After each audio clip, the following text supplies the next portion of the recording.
ಕಿತ್ತಳೆ ಹಣ್ಣುಗಳನ್ನು ಮಾರಿ ಶಾಲೆ ಕಟ್ಟಿದ ಅಕ್ಷರ ಸಂತ ಪದ್ಮಶ್ರೀ ಪುರಸ್ಕೃತ ಹರೇಕಳ ಹಾಜಬ್ಬ ಹಾಗೂ ಅವರನ್ನ ಪತ್ರಿಕೆಯ ಮೂಲಕ ಜಗತ್ತಿಗೆ ಪರಿಚಯಿಸಿದ ಪತ್ರಕರ್ತ ಪಾಗೋ ಪ್ರಶಸ್ತಿ ವಿಜೇತ ಗುರುವಪ್ಪ ಬಾಳೆಪುಣಿಯವರಿಗೆ ಸುಳ್ಯದ ಎಂಬಿ ಫೌಂಡೇಶನ್ ವತಿಯಿಂದ ಸನ್ಮಾನ ಕಾರ್ಯಕ್ರಮವು ಯುವಜನ ಸಂಯುಕ್ತ ಮಂಡಳಿಯ ಎದುರಿನ ಮೈದಾನದಲ್ಲಿ ನಡೆಯಿತು.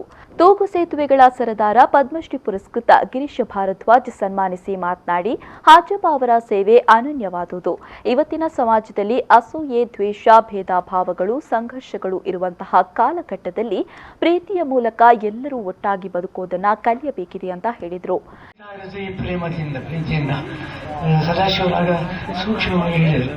ಇವತ್ತಿನ ಕಾಲದಲ್ಲಿ ಅಸೂಯೆ, ದ್ವೇಷ, ಭೇದ ಭಾವಗಳು, ಸಂಘರ್ಷಗಳು ಇದನ್ನೆಲ್ಲ ಬಿಡುವ ನಾವೆಲ್ಲರೂ ಪ್ರೇಮದಿಂದ, ನಾನು ಸಂತನಲ್ಲ, ಅದರ ಬಗ್ಗೆ ರೆವರೆಂಡ್ ಫಾದರ್ ಮತ್ತು ಜನಾಬ್ ಅವರು ಧಾರ್ಮಿಕ ಇದರಲ್ಲಿ ಪ್ರವಚನ ಮಾಡ್ತಾರೆ. ಎಲ್ಲ ಒಂದೇ ನೋಡಿ.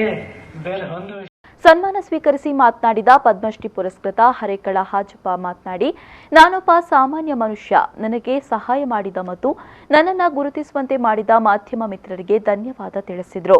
ನನ್ನ ಚುಟುಕದಲ್ಲಿ ಹೇಳುವುದರೆ, ನನ್ನನ್ನು ಈ ಹಂತಿಗೆ ಮುಟ್ಟಿಯ ನನಗೆ ಸಹಾಯ ಕೊಡುವವರು, ನನಗೆ ಈ ಮಾಧ್ಯಮ ಮಿತ್ರರಿಗೂ ಈ ಸಂದರ್ಭದಲ್ಲಿ ನಾನು ತಲೆಬಾಗಿಸ್ತೇನೆ. ನನ್ನ ಸಹಾಯ ಕೊಡುವವರು ತುಂಬ ಜನ ಇದ್ದಾರೆ.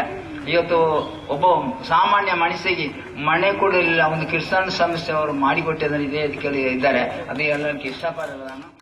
ಸಮಾರಂಭದ ಅಧ್ಯಕ್ಷತೆಯನ್ನ ಎಂಬಿ ಫೌಂಡೇಶನ್ ಅಧ್ಯಕ್ಷ ಎಂಬಿ ಸದಾಶಿವ ವಹಿಸಿದ್ರು. ಈ ಸಂದರ್ಭ ರಾಷ್ಟ್ರ ಪ್ರಶಸ್ತಿ ಪುರಸ್ಕೃತ ನಿವೃತ್ತ ಪ್ರಾಂಶುಪಾಲರಾದ ಕೆಆರ್ ಗಂಗಾಧರ್, ದೇವಸ್ಥಾನದ ಆಡಳಿತ ಮುಕ್ತೇಸರ ಡಾ ಹರಿಪ್ರಸಾದ್, ಪತ್ರಕರ್ತ ದುರ್ಗಾ ಕುಮಾರ್ ನಾಯರ್ಕೆರೆ ಉಪಸ್ಥಿತರಿದ್ದರು.